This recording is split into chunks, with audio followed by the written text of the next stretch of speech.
হাবিলের কোরবানটা কবুল করলেন, কাবিলটা কবুল করলেন।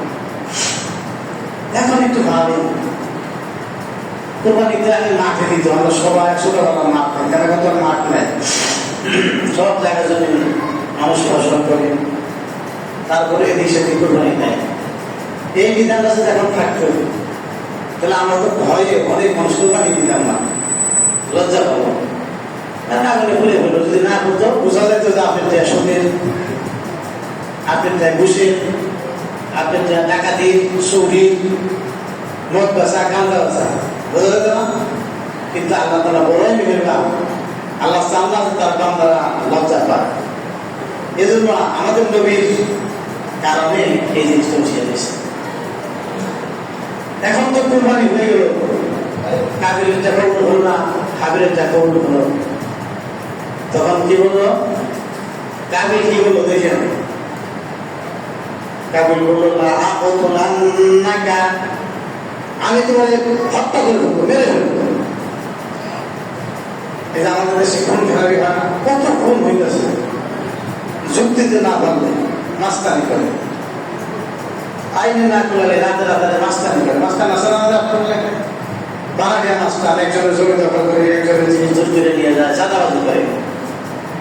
চাঁদাবাজ নাই, এই চাঁদাবাজ। আচ্ছা এখন বলবে চাঁদাবাজ তো টাকা পয়সা দিয়ে কোরবানি গুলো কবুল হবে? আমার জানার মধ্যে অধিকাংশ রাজনীতিক নেতারাই চাঁদাবাজির সাথে জড়িত, অধিকাংশ সরকারি কর্মকর্তারা ঘুষের সাথে জড়িত। তারা যদি কিয়ামত পর্যন্ত কুরবানি দেয়, কুরবানি কবুল হবে? হবে? তাহলে অনেক মাসটা খুঁজি আমরা কোরবানির সময়, খুঁজেন না ভাই? শিং কানা থাকলে হবে কিনা, চোখ একটা কানা থাকলে হবে কিনা, পা একটা ন্যাংরা থাকলে হবে কিনা, ধান না উঠলে হবে কিনা, বলেন না? খুঁজেন কিন্তু, কিন্তু একবার কি খুঁজেন যে আপনার পকেটের টাকাটা হালাল কিনা? সব পশুর অঙ্গ প্রত্যঙ্গ ঠিক আছে, অনেক লম্বা চোরা, অনেক শক্তিমান, ভালো, কিন্তু আপনার টাকাটা হালাল নয়, হারাম। তাহলে কি আমরা কোরবানি হবে? হবে? এইটা বুঝতে চান না, এই আদমে আমরা আদম সন্তান। আপনি যান বুধবারে নামাজ নাই, তাও কোরবানি দেব, শরীয়ত মানে না, তাও কোরবানি দেব, কোরআনের শাসন চায় না, তাও কোরবানি দেব, আকাম দোকান যারা করে তাদেরকে সমর্থন করে, তাও তারা কোরবানি দেব। আমার ভাইরা একটু শুনেন, কাবিল বলল আমি তোমার অবশ্যই অবশ্যই হত্যা করব। তখন হাবিল বললেন, কি বললেন? ইন্নামা ইয়াতাকাব্বালুল্লাহু মিনাল মুত্তাকিন। ও আমার ভাই শোনো, আমার হত্যা করলে তোমার লাভ কি? কোনো তো লাভ নাই। আমি আরে হত্যা করলে আমার পাপ তোমার পাপ বহন করে তোমাকে জাহান্নামে যেতে হবে। তবে ঘটনা হলো, ইন্নামা অবশ্যই অবশ্যই ইয়াতাকাব্বালুল্লাহ, মহান আল্লাহ কবুল করেন, মিনাল মুত্তাকিন, মুত্তাকিদের কাছ থেকে। বুঝছেন?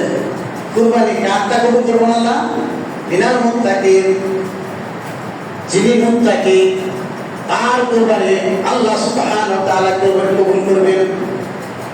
তাহলে কি বুঝলেন? যারা মুত্তাকি না তাদের কুরবানি আল্লাহ কবুল করবেন না। আপনি কি মুত্তাকি? আপনি কি মুত্তাকি? যদি মুত্তাকি না হন তাহলে আপনার কুরবানি কোনদিন আল্লাহ কবুল করবেন না। মুত্তাকি যারা, অনেক কথা আমি অনেকবার বলেছি, যারা জন্ম থেকে মৃত্যু পর্যন্ত, জ্ঞান হওয়ার পর থেকে জ্ঞান থাকা পর্যন্ত একমাত্র শরীয়তের বিধান মানে মানার চেষ্টা করে, আল্লাহ সুবহানাহু ওয়া তাআলার কথা এবং তার রাসূলের কথা মতো চলে, তারা ছাড়া কেউ মুত্তাকি না। কথা বুঝতে পারছেন? আপনাকে কই মুত্তাকি হয়েছে? আপনি মসজিদে নামাজ পড়েন ঠিকই, কিন্তু ওয়ারিশ বন্টনের সময় ভাইকে ঠকান, বোনকে ঠকান, আপনি মুত্তাকি? আপনি কথায় কথায় মিথ্যা কথা বলেন, আপনি কি মুত্তাকি? আপনি 2 নম্বরই করে বাউসার তৈরি করে লক্ষ লক্ষ টাকা আত্মসাৎ করেন, আপনি কি মুত্তাকি?